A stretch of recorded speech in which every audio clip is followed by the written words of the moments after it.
J'en ai marre de voir des coureurs qui se démotivent parce qu'ils ont l'impression de ne pas progresser. Voici donc exactement ce que tu dois faire si en ce moment tu as l'impression de ne pas progresser.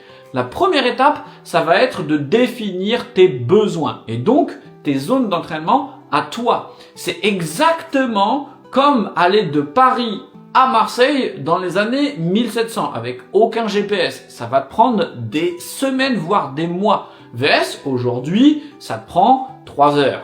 Là, c'est exactement pareil. En définissant tes zones d'entraînement, tu vas savoir exactement ce qui va marcher et ce qui va te permettre de progresser. Donc, fais un test de VMA, de demi-Cooper et définis tes zones d'entraînement. La deuxième chose, c'est qu'il va falloir que tu définisses ton profil de coureur. Pour t'aider à faire ça, si tu vois que tu as du mal à accélérer sur des répétitions courtes, mais que tu n'as aucun problème à faire des sorties de 45 minutes, 1 heure, 1h15, c'est que tu dois travailler ta vitesse parce que c'est ton point faible. Et inversement, si tu es très rapide sur des distances très courtes, mais dès qu'on commence à faire des répétitions de 2000 mètres, 3000 mètres, 4000 mètres, c'est là où tu vas devoir travailler ton endurance. Ensuite, la dernière étape, ça va être d'être extrêmement progressif et intentionné dans son plan d'entraînement. Si tu n'as aucune progressivité et aucune logique, comment veux-tu progresser? C'est exactement comme quand tu as appris à conduire.